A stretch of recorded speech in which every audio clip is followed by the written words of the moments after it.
আসসালামু আলাইকুম ওয়া রাহমাতুল্লাহি ওয়া বারাকাতুহু। ইন্নাল হামদুলিল্লাহ নাহমাদুহু ওয়া নুসাল্লি আলা রাসূলিল কারীম। প্রিয় দেশবাসী, যে যেখান থেকে আমাদের এই লাইভটা দেখতেছেন, আপনাদেরকে একটু দেখাতে চাই আমাদের আশপাশের অঞ্চলগুলো ভয়াবহ বন্যায় প্লাবিত হয়েছে।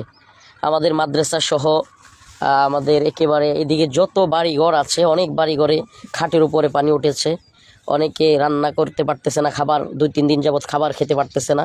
ভয়াবহ পরিস্থিতি। আমরা যদি আপনাদেরকে একটু সামনে দেখায়, আলহামদুলিল্লাহ, আল্লাহ পাকের শুকরিয়া যে আমাদের সাথে উপস্থিত আছেন বাংলাদেশের সবচাইতে বড় মাজলুম আলেমে দিন, হাসিনা সরকারের প্রায় পুরো সময়টাই যিনি কারাগারে কাটিয়েছেন, শেখ জসিমউদ্দিন রহমানী হাফিজাহুল্লাহ। শেখ আমাদের মধ্যে উপস্থিত আছেন। আমাদের মধ্যে আরও অনেক উলামায়ে কেরাম উপস্থিত আছেন। শেখ জসিমউদ্দিন রহমানী হাফিজাহুল্লাহর পিছনেই আপনারা যে বাড়িগুলো দেখতেছেন, ওগুলো একেবারে পানির নিচে বাড়িগুলো আছে। অনেকেই 2-3 দিন যাবৎ কোনো ধরনের খাবার নাই, তারা এভাবেই জীবনযাপন করতেছে। তো আমরা এখন চেষ্টা করতেছি আমরা তাদের কাছে যাওয়ার এবং তাদের কাছে গিয়ে কিছু খাবার পৌঁছে দেওয়ার। বিশেষ করে 2-3 দিন যাবৎ যারা রান্না করা খাবার খেতে পারতেছে না, আমার ছেলে মোহাম্মদ বিন রফিকের জন্য আমরা গরু রেখেছিলাম, আকিকা অনুষ্ঠানের জন্য একটা গরু এবং খাসি। তো আমরা শায়েখকে নিয়ে, শায়েখ এই উদ্দেশ্যে এসেছেন যে এই এলাকার বানবাসী মানুষের কাছে কিছু খাবার কিংবা কিছু জিনিসপত্র পৌঁছে দেওয়া এবং আমার ছেলে তাহনিক করানো। তো আমরা আলহামদুলিল্লাহ, গরু জবাই হয়ে গেছে। শায়েখ নিজের হাতে জবাই করেছেন। শায়েখ জবাই করার পর কাটাকাটি চলতেছে। তারপরে ইনশাআল্লাহ কাটাকাটি হয়ে গেলে রান্না করা হবে। আর রান্না শেষে আমরা এই বন্যায় বানবাসী মানুষের পাশে সেই খাবারগুলো পৌঁছে দেওয়ার জন্য ইনশাআল্লাহ আমরা ট্রলার নিয়ে বেরিয়ে যাব। এই যে ট্রলারও আমরা আলহামদুলিল্লাহ নিয়ে ফেলছি রিজার্ভ সারা দিনের জন্য। আমরা ট্রলার দিয়ে এই পুরো অঞ্চলে ইনশাআল্লাহ দুবড়া, ময়মনসিংহ ভয়াবহ বন্যা কবলিত। আপনারা বিভিন্ন সামাজিক মাধ্যমে কিংবা পত্রপত্রিকায় দেখেছেন ময়মনসিংহের দুবড়া অঞ্চলের ভয়াবহ বন্যা। তো আমরা এই অঞ্চলে যতটুকু পারি আমার ছেলের আকিকা অনুষ্ঠানের যে গরু, সেই গরু জবাই করে মোহাম্মদ বিন রফিকের, এবং একটা খাসিও জবাই হয়েছে আলহামদুলিল্লাহ, আমরা সেটা থেকে খাবার পাক করে ইনশাআল্লাহ মানুষের বাড়ি বাড়ি দেওয়ার চেষ্টা করব এবং কিছু আর্থিকভাবেও দেওয়ার চেষ্টা করব। আপনারাও শরীক হতে পারেন। এখন আমাদের সামনে কিছু কথা বলবেন শেখ জসিমউদ্দিন রহমানী হাফিজাহুল্লাহ। আলহামদুলিল্লাহি রাব্বিল আলামিন ওয়াসসালাতু ওয়াসসালামু আলা সাইয়্যিদিল মুরসালিন ওয়া আলা আলিহি ওয়া সাহবিহি আজমাইন। আমি মূলত এখানে এসেছিলাম ব্রাহ্মণবাড়িয়া। গত রাতে মাহফিল ছিল, আজকে মাহফিল আছে ময়মনসিংহে। মাঝখানে আমার ভাই রফিকুল ইসলাম মাদানী সাহেব আমাকে তার ছেলে সদ্যভূমিষ্ঠ মোহাম্মদ বিন রফিকের আকিকা অনুষ্ঠানে দাওয়াত দিয়েছিলেন। তার একটা দাবি ছিল যে শেখ, আপনি নিজ হাতে আমার ছেলের আকিকার খাসি এবং গরু জবাই করবেন। যদিও আবহাওয়া অনুকূলে ছিল না, খুবই প্রতিকূলে, যা আপনারা দেখতেই পাচ্ছেন। আমার সাথী সঙ্গীরা না আসার জন্যই আমাকে পরামর্শ দিয়েছিল। আমি বলেছিলাম যে যদি সাঁতার কেটেও দিতে হয় তবু আমি আমার ভাই রফিকুল ইসলাম মাদানির ইচ্ছা, এবং মূলত এটা আল্লাহর জন্যই। কারণ যখন কোনো ভাইয়ের জন্য কেউ দেখা করতে যায়, আল্লাহ তারা জিজ্ঞেস করেন যে তুমি যে দেখা করতে গেলা, এখানে কোনো তোমার আত্মীয়তা সম্পর্ক ছিল কিনা? না, তা ছিল না। তাহলে কোনো লেনদেন ছিল কিনা? তাও ছিল না। তাহলে কেন গেলে? আল্লাহ শুধুমাত্র তোমার জন্যই। কিয়ামতের মাঠে আল্লাহ সুবহানাহু ওয়া তাআলা যে 7 দলের মানুষকে আরশের তলে ছায়া দিবেন, যেদিন আরশের ছায়া ব্যতীত আর কোনো ছায়া থাকবে না, সেদিন ডেকে ডেকে বলবেন, আইনাল মুতাহাব্বুনা ফিল্লাহ। সুবহানাল্লাহ। ওই লোকগুলো কোথায় যারা একে অপরকে শুধুমাত্র আল্লাহর জন্য ভালোবাসত? আমি মূলত আজকের এই সফরটা করেছি ওই সওয়াবটা অর্জন করার জন্য। সেজন্য সঙ্গীদের কষ্ট হলেও আমি বলেছিলাম যে আমি সাঁতার কেটে হলেও যাব। আজকের এখানে আমাদের মাহমুদুল হাসান গনবী সাহেবের আসার কথা ছিল।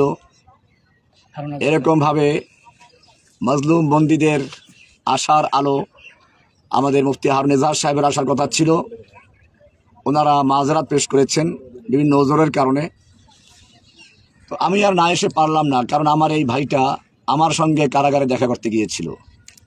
তো আমি এটা ভুলতে পারি না আসলে, মূলত সেই কারণে তার আবদারটা না রেখেই পারি নাই। এসে আসলে যা দেখলাম সেটা আরও করুণ বিষয়। এখানে আমার চতুর্দিকে বাড়ি ঘরগুলো পানির নিচে ডুবন্ত, মানুষগুলো খেয়ে না খেয়ে কষ্ট করছে। তো এটা দেখার পরে আসলে আমাদের আকিকার যে একটা আনন্দ, এটা এক ধরনের কষ্টে আসলে মেলান হয়ে গেছে।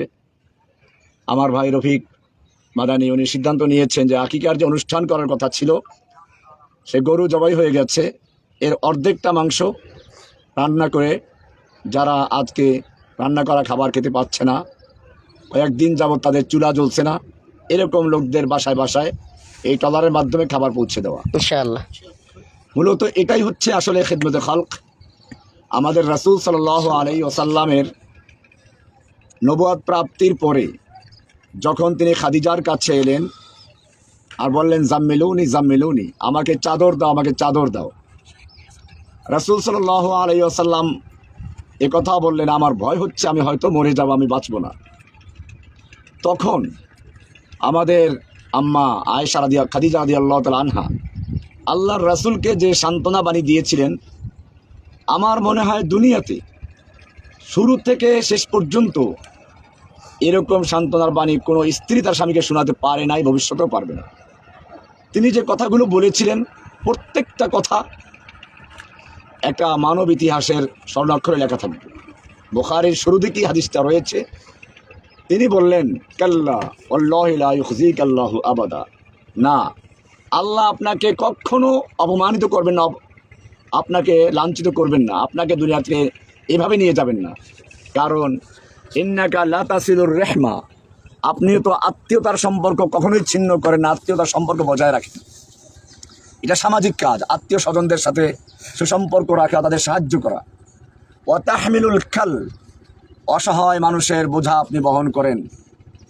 যারা সমাজের জন্য বোঝা, আপনি তাদের বোঝাগুলো নিজের মাথায় তুলে নেন, তাদের সমস্যার সমাধানগুলো করে দেন।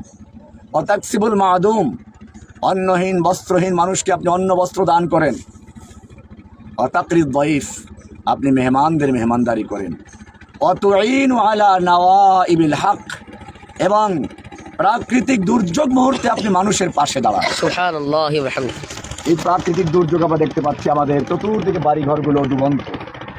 আমি যেহেতু সফরে সাথে আসলে টাকা পয়সা নেই, আর আমি তো দীর্ঘদিন জেলে থাকার পরে বের হয়েছি, তো আমার হাতে অল্প সামান্য যা কিছু ছিল আমি এই টাকাগুলো আমার ভাই রফিকুল ইসলাম আল মাদানির কাছে তুলে দিচ্ছি।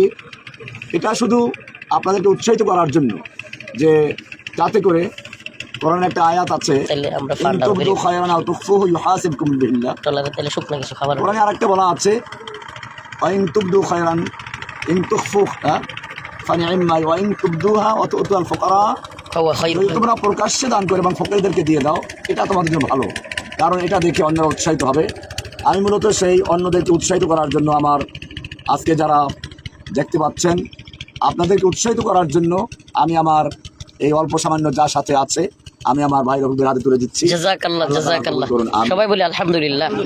এটা শুধুমাত্র আপনাদের উৎসাহিত করার জন্য, আমার প্রচারের জন্য না। আমি আসলে কোনো কাজ প্রচার প্রসার এগুলো পছন্দও করি না, কিন্তু আমার এখানে এসে খুবই কষ্ট লেগেছে রফিক ভাই মাদ্রাসাটা দেখেও। আমার তো মনে চায় যদি পারতাম। এই যে আমাদের শেখ, আমাদের মাদ্রাসাও দেখা যাচ্ছে, ওই যে মাদ্রাসাও পানির নিচে, এখন পানির মাদ্রাসাতেও পানি উঠে যাচ্ছে, মাটিতে প্রায় একাকার হয়ে আছে। তো আমি যদি আমার সামর্থ্য থাকতো, আমি আমার সঙ্গে এক ভাইকে বলছিলাম যে যদি আজকে আমার সাথে কিছু থাকলে আমি মাদ্রাসাটার কমসে কম ঘরগুলো পাকা করা যায় কীভাবে সেই ব্যবস্থা করতাম। তো আমি এই মাদ্রাসার জন্য আলাদা আরও কিছু টাকা দিচ্ছি। এগুলো মূলত আমি ওই যে আসার পরে অনেকে হাদিয়া তোবা দিয়েছেন, তো হাদিয়াগুলো আবার অনেকে হাদিয়া দিচ্ছি, কারণ আমার তো আসলে কামাই রোজগার নাই। আমার বাড়িঘরগুলো মানুষের দখলে রাখা, আমি থাকি আসলে একজন আত্মীয়র বাসায় জীর্ণ শীর্ণ অবস্থায়, আর বেশিরভাগ কাটে আমার হাসপাতালে। তো যেহেতু মানুষের অল্প সামান্য হাদিয়া যা পাই ওখান থেকেই সাধ্যমতো ব্যয় করার চেষ্টা করি। তো আমি আমার এই ভাই রফিকুল ইসলাম মাদ্রাসার জন্য এই অল্প কিছু টাকা দিলাম। এটাও উদ্দেশ্য যাতে করে আপনারা ওনার মাদ্রাসাটাকে যাতে উন্নত করতে পারেন, কিছু পাকা ঘর তৈরি করতে পারেন, সেজন্য আপনাকে আহ্বান জানাচ্ছি। আল্লাহ তাআলা আমাদের সকলকে দ্বীনের কাজে পরস্পরের সহযোগিতা করার তৌফিক দান করুন। আল্লাহ তাআলা কোরআনে বলেছেন, ওয়া তাআওয়ানু আলাল বিররি ওয়াত তাকওয়া, তোমরা তাকওয়া এবং পুণ্য কাজে, নেকের কাজে একে অপরকে সাহায্য করো। আল্লাহ তাআলা আমাদের পরস্পরকে দিনের কাজে, তাকওয়ার কাজে, নেকের কাজে সহযোগী হওয়ার তৌফিক দান করেন। আল্লাহুম্মা আমিন। ওয়া সাল্লাল্লাহু তাআলা আলা নবিয়িনা মুহাম্মদ ওয়া আলা আলিহি ওয়া সাহবিহি আজমাইন। আলহামদুলিল্লাহ, আল্লাহ পাকের লাখো কোটি শুকরিয়া যে আমরা আসলে জানতাম না শায়েখ লাইভের মধ্যে এসে আজকের এই বন্যা বানবাসী মানুষের অবস্থা দেখে নিজের পকেটের সব টাকা পয়সা দিয়ে দিবেন। তো যাক, আলহামদুলিল্লাহ, শায়েখের মন আল্লাহ পাক কতটা বড় উদার করেছেন। আল্লাহ তাআলা দ্বীনের জন্য শায়েখকে কবুল করুক, মঞ্জুর করুক, দ্বীনের প্রকৃত মুজাহিদ হিসেবে আল্লাহ পাক কবুল করুক। নোয়াখালীতেও নাকি শায়েখ 1 লাখ টাকা বনবাসী মানুষদের দিয়েছেন। আজকেও আলহামদুলিল্লাহ আমাদের এই অঞ্চলের মানুষের জন্য শায়েখ যতটুকু পেরেছেন শরিক হয়েছেন। আপনারাও শরিক হতে পারেন, কারণ এই অঞ্চলে আমরা ট্রলার নিয়ে বের হওয়ার পরে যেটা বুঝতে পারছি সেটা হলো, সমস্যাটা হলো মানুষের যেই পরিমাণ ঘরবাড়ি ডুবে গেছে, তাদের পাশে খাবার নিয়ে গেলে মানে প্রচণ্ড একটা হাহাকার অবস্থা। তো সেজন্য আপনারাও যদি পারেন, আমরা একটা বিকাশ নগদ নাম্বার দিয়ে দিব, যে যেমন পারেন ইনশাল্লাহ দেওয়ার চেষ্টা করবেন। আমরা আপনাদের আমানতদারির সাথে, ইনশাল্লাহ বিশ্বাসের সাথে, আমানতদারির সাথে আমরা আমাদের খাবারগুলো বনবাসী মানুষের কাছে ত্রাণগুলো পৌঁছে দিব ইনশাআল্লাহ। আল্লাহ পাক আমাদের সবাইকে নেক আমল করার তৌফিক দান করুক। আসসালামু আলাইকুম রহমতুল্লাহি ওয়া বারাকাতুহু।